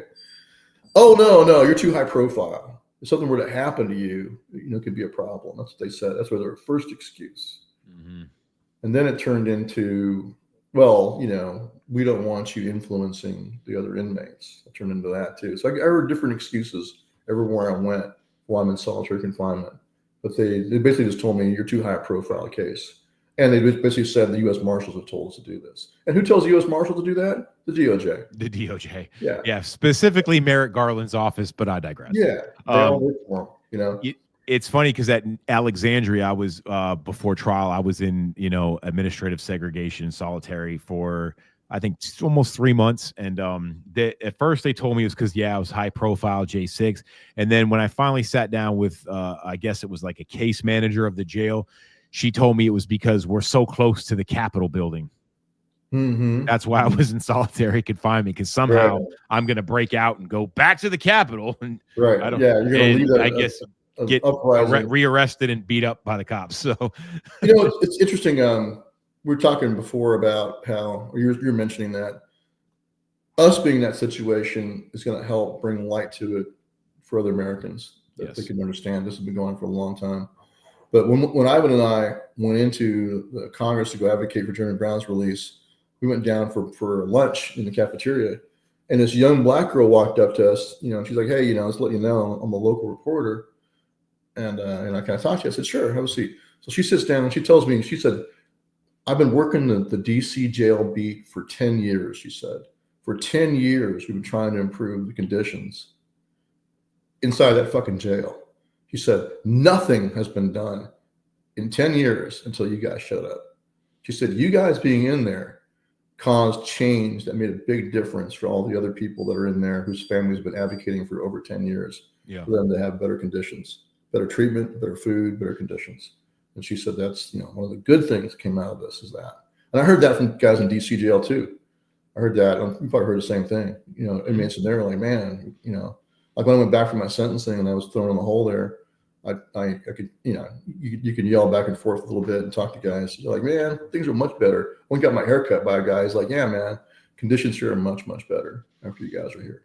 So I've heard that all. Yeah, I do believe that, my personal opinion that is, and it should be the goal now of us. We have seen the underbelly of the beast. Yeah, it's bad. People have been screaming this for years that have been ignored, not been taken seriously.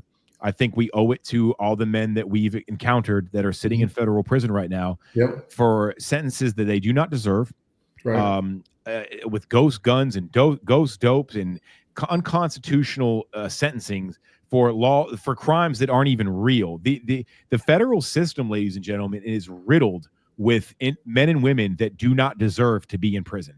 Yeah. Overwhelmingly, there are more innocent people in prison, or people that should be out of prison that have paid their debt long ago that are sitting in there right now. I got one for you. So young kid, 20 years old, named Dakota. He, at age 18, when he graduated high school, he wanted to go in the Army and become an Army Ranger. So he bought an AR-15. He's working out, but he also bought an AR-15 and learned how to shoot.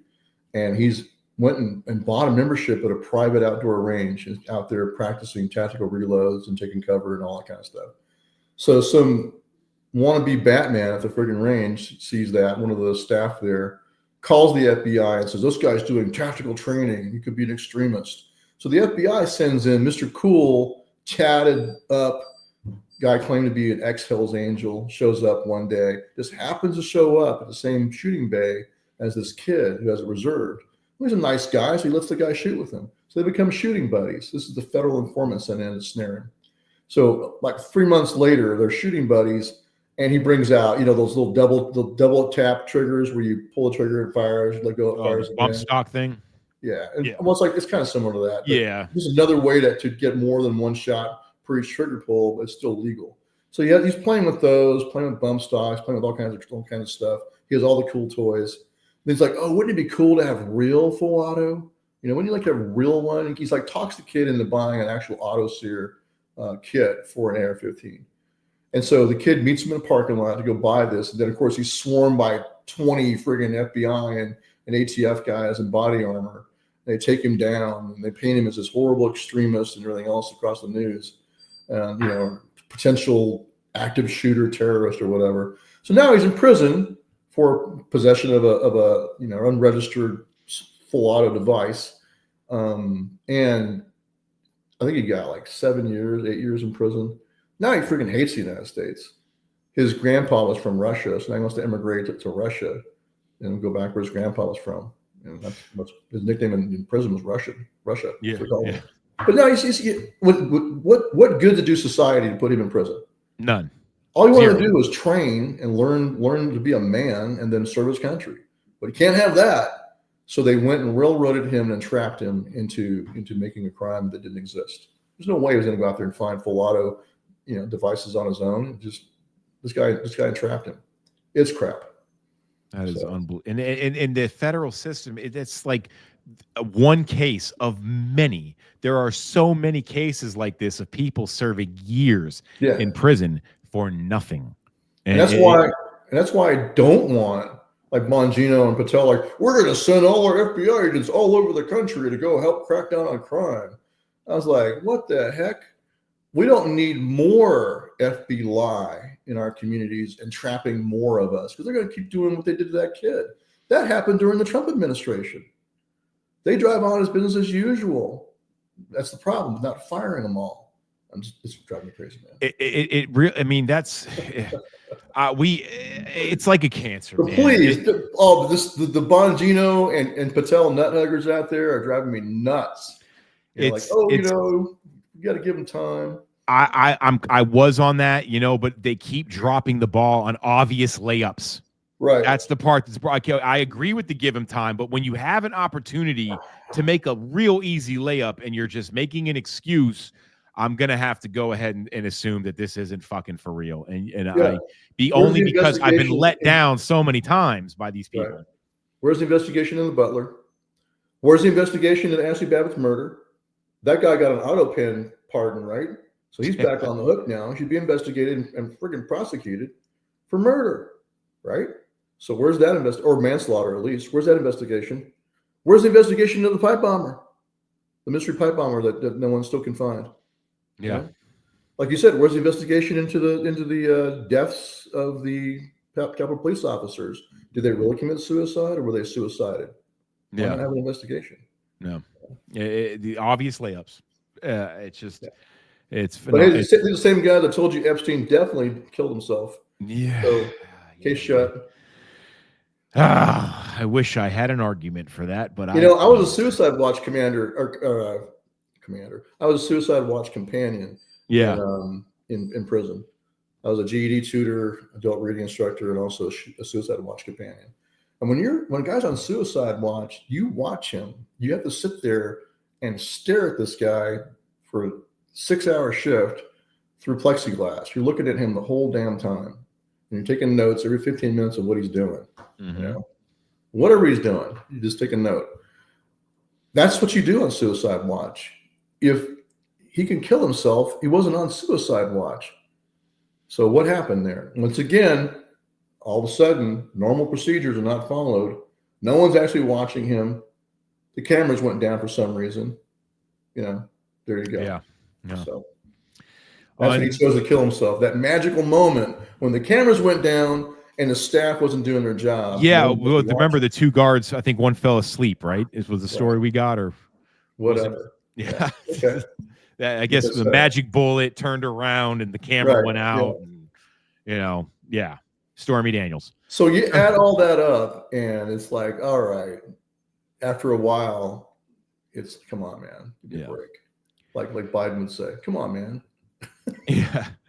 If there was one thing after so where we're at now after January 6th and all the things that we know and what we don't know from the perspective of Stewart Rhoads, who had a front seat to one of the most corrupt situations in American history, what would you want the American people to know that maybe you don't think has been really hammered home or they don't know yet completely? What do you want to say to them about January 6th?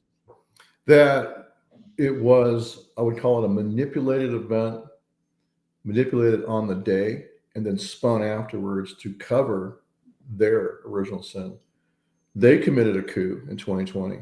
They committed insurrection against the Constitution.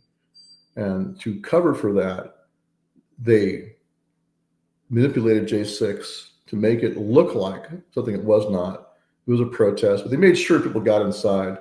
They made sure people fought with the police by having the police use excessive force and also having agitators in the crowd. They made sure of all that. They made sure the windows got broken. They made sure the doors were opened. Like the magical doors that open on the east side that our guys walk through, no one still knows to this day who those people are. They open the doors from the inside. They've yet to been identified or indicted. So, And we have them on camera. yeah. So that's the thing is that, so what people need to know and understand is that they stole the election. President Trump is completely right. And thankfully, to his credit, and this is, he's unusual among politicians. Most politicians long ago have been like, well, yeah, I can see that I lost, and we need to let bygones be bygones. But no, he's like, no, that wasn't a stolen election, because it was. That's just the truth. So the truth is, like I said before, in an empire of lies, truth is treason. So if you tell the truth, like I was calling for President Trump to invoke the Insurrection Act, I was calling for him to go and seize evidence of the fraud in the election, go seize the voting machines, et cetera. But I also called them to do a mass declassification and what I call the data dump, but mass declassification of all the dirt held by the intelligence agencies, CIA, FBI, NSA, et cetera, all of them. That's how they control the swamp creatures. That's like I said in the open letter in November of 2020, I said, the secrets that are held in all the files that are being considered top secret are the swamp water the swamp creatures swim in. It both protects them and controls them. So long as they do what they're told, they all become millionaires, right? Pretty good life. Yeah. We're in on the grift. If they get out of line, though, they can be destroyed because they have the dirt on them. Same reason why J. Edgar Hoover was there for life as an FBI director, because everyone knew he had files on everybody. No president dared try to fire him. No one dared to try to cross him because he would expose their dirt that he had. That's exactly the same thing's going on now, but times 1,000 because of the technological advancements since then. Edward Snowden was blowing the whistle on, right? So President Trump, unlike Snowden and unlike what's the guy's name from WikiLeaks, Julian Assange, those men were trying to expose the corruption and the unconstitutional actions of our government by exposing things that were classified, right? So they got sent to prison for that, or on the way to prison for that.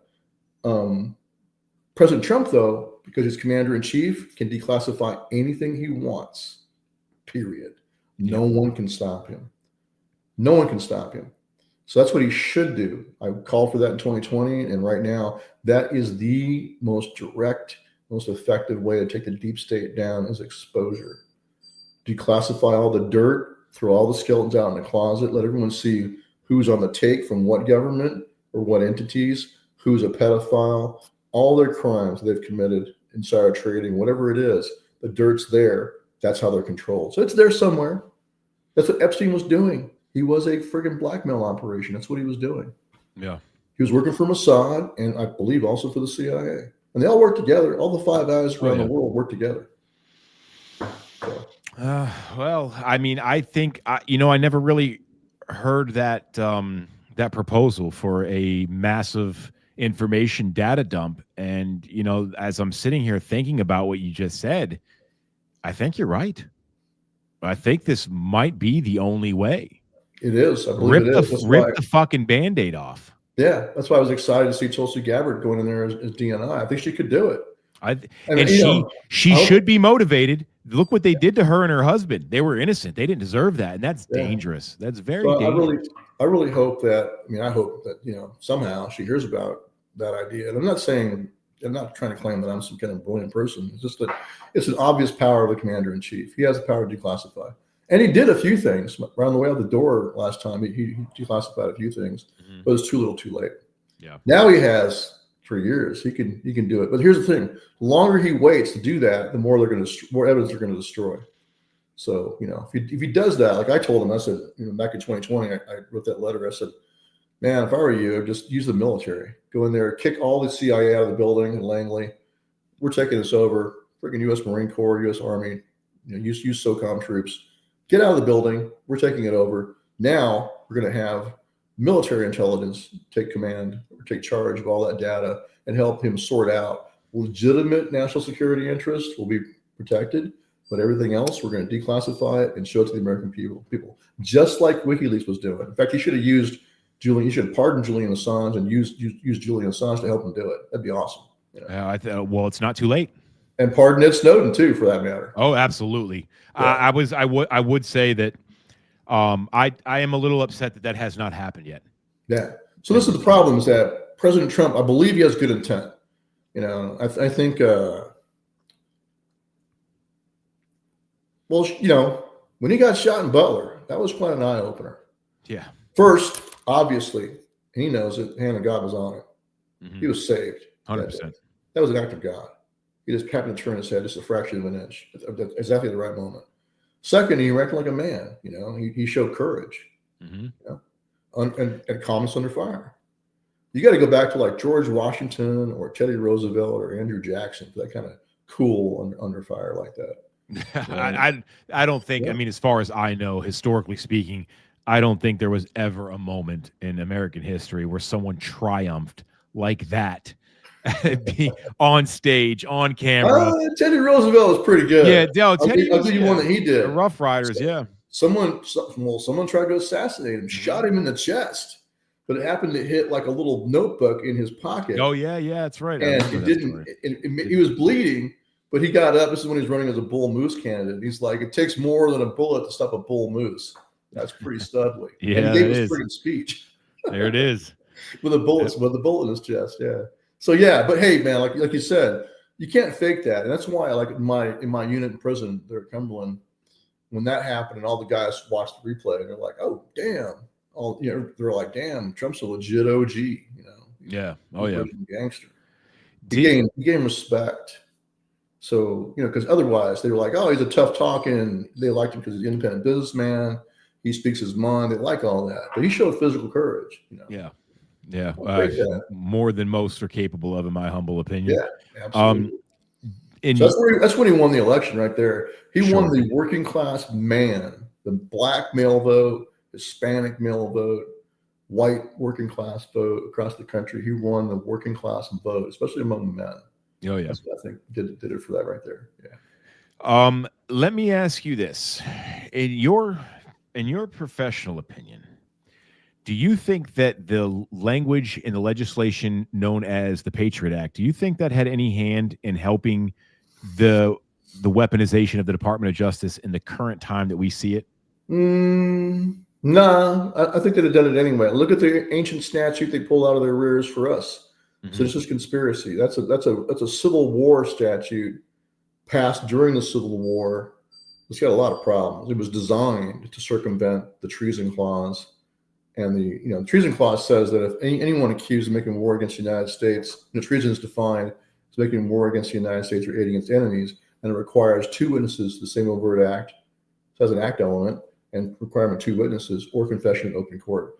The seditious conspiracy statute was written to circumvent that. There's no act element. It just says if you find that two or more persons had a meeting of the minds and agreed to resist with force the authority of the United States government, you may find them guilty of seditious conspiracy. So that has all kinds of problems under constitutional law. Number one, like I said, no act element. But two, it's what we call both unconstitutionally overbroad and also unconstitutionally vague. It can reach free speech, and it does. And it's so vague. How do you know what that standard even means? So, like, for example, let's say you and I are having beers, and we're like, man, I'm a hardcore 3%er gun owner. They're not going to get my guns unless it's from my cold, dead hands, or they're going to get them bullets first. And I've heard guys say that a million times. And you and your buddy say that, and your buddy goes, "Oh yeah, man, I agree." You just now had an agreement, a meeting of the minds for the two of you to resist with force the authority of the United States government someday when they come to confiscate your guns. So that's the problem with those statutes. These are old Civil War statutes that were designed to violate the Constitution that are still there. And unlike other statutes, like in the Brandenburg versus Ohio case, was a KKK leader who was indicted under a state law against syndicalism, which is what they were using in the States to go after the commies, right?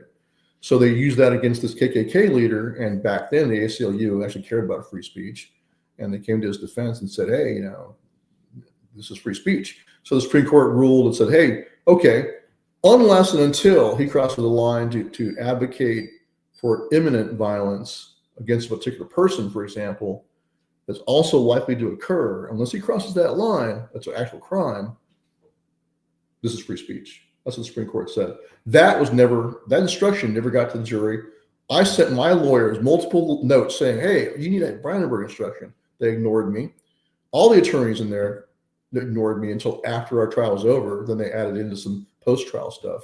But the judge knows better, and he didn't put that in the jury instructions. He made sure that wasn't in there. The jury had no idea. If you would ask those jurors, you ever heard of Brandenburg versus Ohio?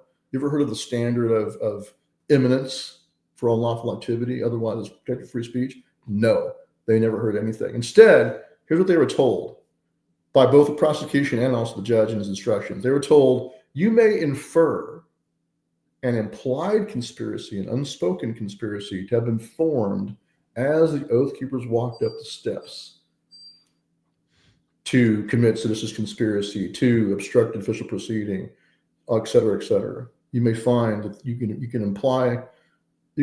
infer an implied conspiracy, unspoken, and you may use their speech, everything they said, as state of mind evidence to so find. That's an open invitation to the jury in DC who hates you because you're a Trump supporter to find you guilty because you're a Trump supporter. That's what they did. Yeah. They used my speech against me. I was found not guilty of 2 charges, oddly enough. But I think the jury believed that my open letters to Trump themselves constituted a crime because I was proposing to the president that he invoked the Insurrection Act. And I think in their heads, that means that President Trump was being invited to participate in an insurrection. That's what I think the jury was thinking. Well, I mean, the prosecution led them into that thought process that they presented unfairly and completely out of context the information they would need to draw that conclusion. Yeah, and the boogeyman in the room, that the 500-pound gorilla in the room was President Trump. They wouldn't say directly, but they would infer, and once again they would infer that President Trump sent his followers to attack the Capitol. That was the underlying tone beneath everything. So they were showing video of people fighting the police that had nothing to do with us. And my sentencing, they paraded some of these officers who've been injured by other people.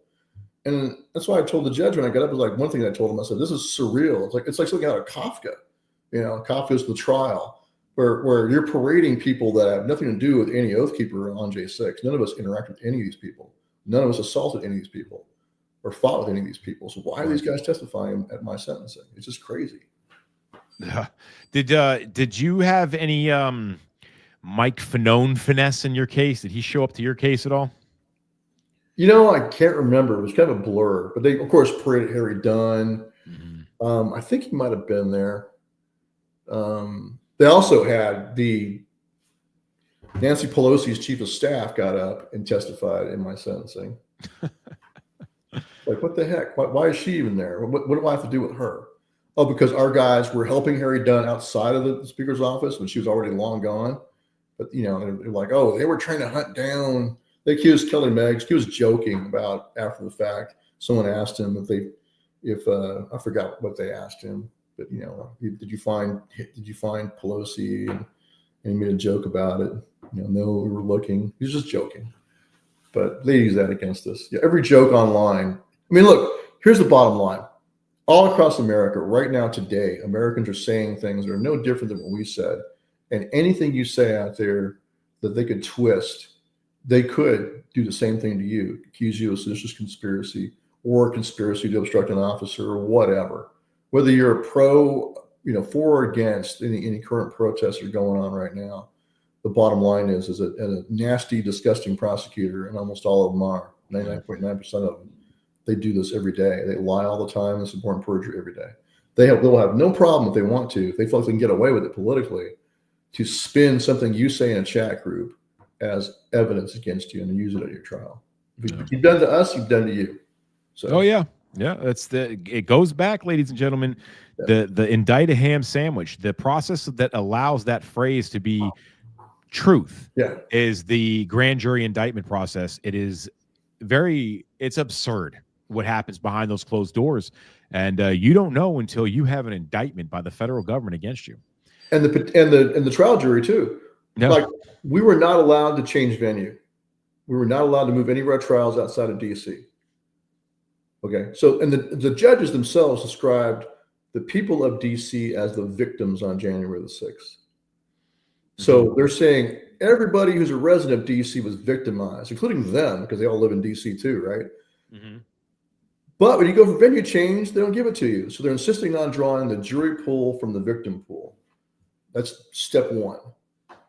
That should never happen. It'd be like you're being accused of robbing a Walmart on one night, and then they went and found all the people that were in the Walmart that night that the mean man with the gun and the ski mask pointed a gun at, and they put them on the jury panel. Well, in the Proud Boys trial, as you know, anyone that watches or follows the Proud Boys, you know that we're staunchly against drag queen story hour for kids. I think any American in the right frame of mind will support us in that notion. You extremist, right? They allowed the DC organizer for the drag queen story hour for kids was the lead juror in the Proud Boys jury. Wow. Okay. The lead juror. And while they were on the trial, the drag queen story hour promoter organized one down the road from the courthouse, made it a big deal, and had the Proud Boys show up to create a scene, and then lied and said that they were being targeted by the Proud Boys when they're the ones that attacked them for showing up to their drag queen story hour. Then on that Monday, and on that Monday, that was the lead juror that went back to the jury to be a juror against the Proud Boys. Wow. Okay, that's pretty bad. I thought mine were bad. Yeah, that is a weird. It really happened, man. It's just unbelievable because when they go back and say the jury of your peers, I'm pretty sure that's not what they meant. No, I mean, look, you're supposed to have an impartial jury of your peers. Yeah, you're not going to get an impartial jury in DC. They're all hyper politicized, whack job, TDS suffering, triggered Trump haters. They hate Trump, and orange man bad, orange man follower bad. That's where you start off at. And they see themselves as the victim of J6. And they all, did you watch the J6 Select Committee? Oh yeah, I watched some of that. Oh, well, can you set aside what you saw in that dog and pony show, completely produced Hollywood production, stack of lies? Oh, sure, I can set that aside. Yeah, whatever. So the judge would rehabilitate them. Can you set that aside? Your absolute hatred for these men, desire to see their testicles in a vice. Oh yeah, I can set that aside. Yeah, whatever. Yeah. Well, Stewart, this has been a great interview. I want to give you the last and final word to anything you need to say, anything you want people to know. Have at it, my friend. What I would say is sadly, unless we purge the deep state out now, while President Trump is still in office for the next 3 years, they're going to come back 10 times worse or 100 times worse. So it has to happen now. And the fastest way for that to happen is that disclosure, is that declassification and exposure of all the dirt on all these elites that's being used to blackmail and control them. So that it's kind of like Doge. I mean, that's what Elon Musk did when he bought Twitter, right? He exposed the inner workings of the FBI and CIA sitting in and DHS sitting in on meetings among staff, deciding who, to ban and what speeches verboten. I mean, that was what happened. He exposed it. So that's what President Trump can still do. What Elon Musk did when he bought Twitter should be done across the entire executive branch in all these agencies. And Doge was a good start, but I'm talking about exposing all the dirt, especially on these judges that are now being obstructionists, but also members of Congress. And expose both of them. Expose the Republicans that are dirty and the Democrats that are dirty. Like the open letter I wrote for President Trump, I'll go try to find a copy and send it to you. But I said, hey, do one of each. Do one of each of a corrupt senator. Do one of each Republican and Democrat of a corrupt House member. Do one of each corrupt judges appointed by Republican and Democrat. Make sure it's bipartisan when you go after these people. Because the swamp creatures, it's the uniparty.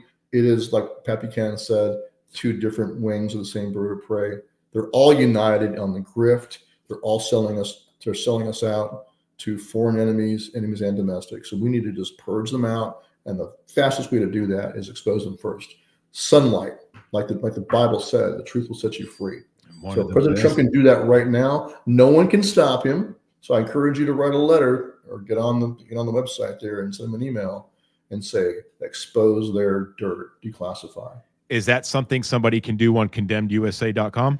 No, but I'll talk to Trent about that. We'll see if I can get that. That would be great. That's, you know what, now I think that, maybe we can work together. I'll get something up on WeTheJ6ers.com and direct. Okay, I'll tell you what, I'm going to write a white paper about that. I'm also going to write one about what I think you should do. We can have another talk about this sometime about invoking the Insurrection Act right now. And you should also, I believe, you should call us all up as the militia. We are all the militia, 17 to 45, and us veterans until age 64 can be called in the federal service. I believe President Trump should do that right now and organize us into our county units as militia under his command. No governor can stop him, no state legislator, no sheriff, no one can stop him from doing that. He has full authority to do that right now because we are facing, like the Insurrection Act calls about, we are facing an invasion, we are facing an insurrection, and we have a situation where the execution of the laws of the Union is being hindered. So he has full authority under that to call forth the militia. It's not just the National Guard, that's the organized militia. The rest of us are the unorganized militia. So we can probably have another conversation about that sometime if you want. But yeah, that's what we should do. So I've been traveling a lot, so I got to sit down and not travel for a few days and just write that out. And also the one about declassification. I'll do that. I'll promise you in the next 2 weeks, I'll do that. Sure. And I'm actually going to send you, I am going to share it eventually. I've mentioned it a few times, but I think it would be pretty good in your hands. So I'm going to email you a copy. I was in FCI Miami Low Federal Prison. Peter Navarro came to the camp. I got my hands on a very detailed letter that the Peter Navarro wrote to the warden about the misappropriation of taxpayer money with the First Step Act. It's very detailed. I want to get it in your hands, so I'm going to send you a copy. I will send it right over to you, my brother. So very good letter. He was calling that out, and so was Steve Bannon too. Yep. They both saw it. Yeah. I think the worst thing that these people could have done was put a bunch of patriotic, Constitution understanding Americans together in the same prison and let us sit there with each other for years to talk about how much we love this country and what we want to do to make it better for everybody. Yeah. And here we are. So right. And it's Bannon brothers, man. Yeah. We were forged in fire together. We all come from different walks of life. We have different value systems that all align under conservative republic and love for this country known as America. So, I'm very fortunate and privileged to call you my brother, Stewart. We were in Lewisburg together, and I do believe God has put us all in each other's presence to become better men and help this country. Amen. And I got to know you in Lewisburg, and I can definitely say you emanate a type of realness that fake people just can't duplicate, no matter how hard they try. Likewise. So thank you for doing what you're doing, ladies and gentlemen. That brings me to my point right now. Stewart Rhoads has been a patriotic American long before January 6th occurred, long before Donald Trump walked down the escalator. Stewart Rhoads and his men, known as the Oath Keepers, and women, took their oath seriously to this country, and they put that on full display for America to see during the Bundy Ranch standoff, when the FBI, along with the Department of Justice, was basically trying to usurp land from American citizens. And the only men and women that stood up that day and said, you know what, not on my watch, because I respect the oath I took, was Stewart Rhoads and the Oath Keepers. Oh, no. Right? It wasn't just us. There was a ton of people from all over the country that went there. I want to make that clear. Sure. But I mean, you guys led the charge, and yes, you guys made it cool to be a patriot. We were there. The Bundy family led the charge. And their neighbors, all the cowboys came together. I would give them, including Lavoy Finicum, who was later killed at Malheur. So I remember this. Yes. But yeah. Hey, we were there and helped, but I got to give props where props belong. Sure. And that's why I say you emanated a type of realness that fake people can't duplicate. And I appreciate that in you. But my point is, ladies and gentlemen, that Stewart has made the ultimate risk, the ultimate sacrifice, and his voice has been vehemently try to be silenced. He's been canceled off social media, even though he has now been commuted and he's waiting his pardon, which he fully deserves. It is up to us, the American people, to support our patriots. We watch the Democrats fly to El Salvador, have margaritas with MS-13, while conservatives are afraid to even be in the same room with this man because they're spineless. That's where you come in. This man's life has been destroyed, financially destroyed, and he is coming from the ground up, fresh out of prison after being sentenced to 18 years It is up to us, the Patriot Americans, to support our own. And you can do that at givesendgo.com/GAF5B. It's right there scrolling on the ticker. Write it down. We have to support our people, because if we don't, who will? Not our conservative politicians. We learned that the hard way, unless their name is Donald Trump. So, Stewart, I really appreciate you coming on here with WeTheJ6ers.com. Your voice has been an inspiration for a lot of people to pull their bootstraps up and say, you know what? I'm a proud fucking American, and I refuse to apologize for how great this country is. And I remember the oath I took. So thank you, Stewart. Thank you for being here, brother. And I will send you that Peter Navarro letter to the warden of FCI Miami. That was fun. Hey, anytime, man. Gotcha, brother. I'll give you a call here in a bit. And hey, thanks. Tell Enrique thanks too for having us on his space. 100%, man. Absolutely. God bless you, brother. Ladies and gentlemen, please take the moment to support Stewart Rhoads, because Stewart Rhoads has supported this country, and I love this country. Therefore, I love Stewart Rhoads, and I love what the Oath Keepers represent. We have come to a crossroad, ladies and gentlemen. If we do not show up like we did on November 5th to these midterms and these primaries, Hakeem Jeffries will be the Speaker of the House, and they will usurp and stop the America First agenda before it even gets off the ground. Get involved in these primaries, ladies and gentlemen, okay? Take the time to go to our page. It's a brand new page for the show on X here at The American Rise. You see it on the screen. It's in the title. Please take the time to follow us. It's only a matter of time before we will be canceled. We will be censored.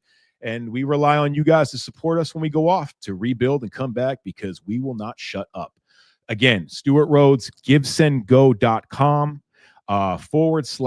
/ it's coming up here on the screen right now. Givesendgo.com / GAF5B. Ladies and gentlemen, support Stewart Rhoads. Let's help this patriot out. God bless you all.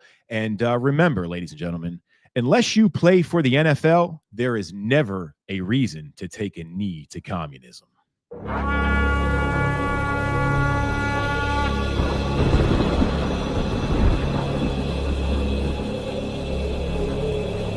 We will get through the uncertainty of a new administration in Washington.